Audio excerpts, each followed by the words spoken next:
Happy Wednesday. Um, all I can do is laugh because somebody would not leave me alone when I try to record this in a more quote formal setting. And I said, you know what, bump it. It's like pillow talk now. Do it in my room so that he can be still, leave me alone for just a little bit. Sergio's just in his zone. He's just determined to steal my socks and take other stuff and be himself. But anyway, happy Wednesday and welcome to another episode of The Breakdown with your girl Marcia. I'm excited. I'm so happy that we finished our last book, The Pursuit of Purpose. It was definitely fun breaking everything down, bringing it on a more personal level when it comes to relationships, the job place, even self-discovery, which is super, super, super important.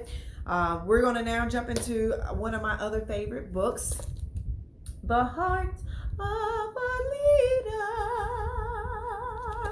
by Ken Blanchmore, I think that's how you say his name. So forgive me, Reverend Mother, if I said his name wrong. But this book is not only for, quote, leaders, but it's also another opportunity to do some self-discovery, self-worth evaluation, self-love. Like I said, I changed up the scenery, yes, because of this guy in the background, but also it's kind of like pillow talk right now. And I ain't talking about the little fluffy stuff that don't mean nothing. I'm talking about something that's going to help with the thinking and how we interact with other people and do another self-evaluation, because we need to do that often to make sure we stay on track and in tune. So, Sergio, I ain't got time. We're not about to interrupt me. Okay, stay with me and I'm going to bless you.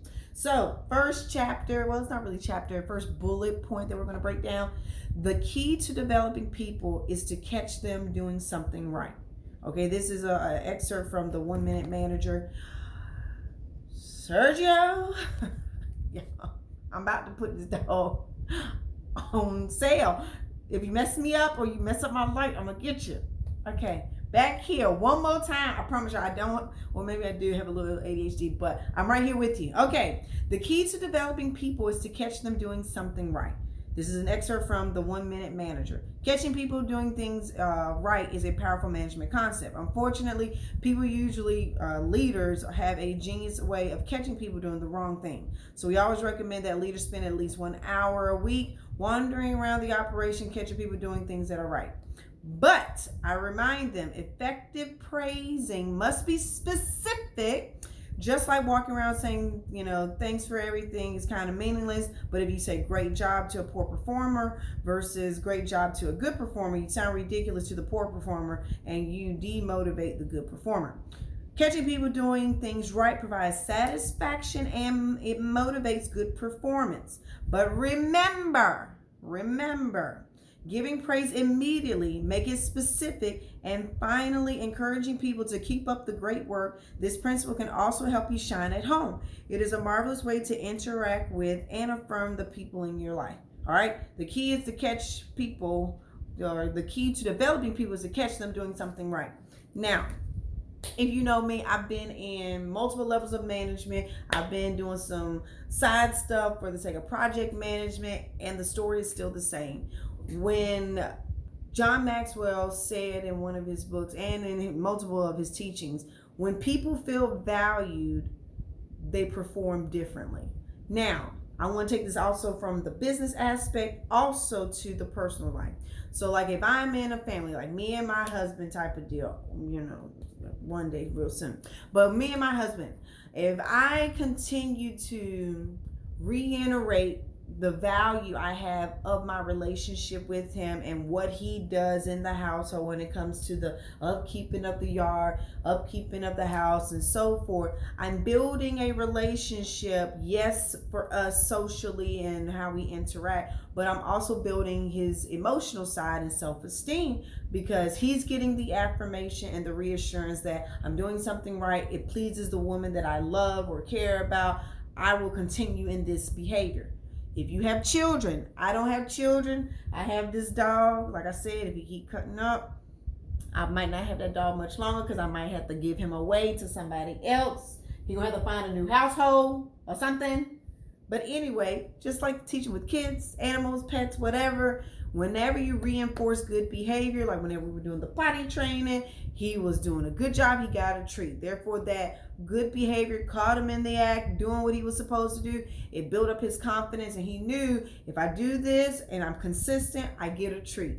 Children, when we teach them and train them up from the get-go, from the very beginning, before behavior becomes extra difficult or extra effort has to go involved to eliminate a behavior because we missed the mark, or we didn't see the signs, or we didn't watch for the signs, then it takes a little extra time. But reinforcing the good behavior develops a pattern in the child, saying, if I do this, this makes mommy happy and daddy happy, or the grandma happy, or mama happy, or the teacher happy, or whoever is in charge of me happy, and then I get this reward of great job and this and that. So whenever we start thinking about, as leaders, individually and in ourselves, sometimes it's good to give a little praise to people, especially now in this day and time. People are just angry all the time, and a little positive encouragement, reinforcement can really just change and alter somebody's day. So take the time, okay?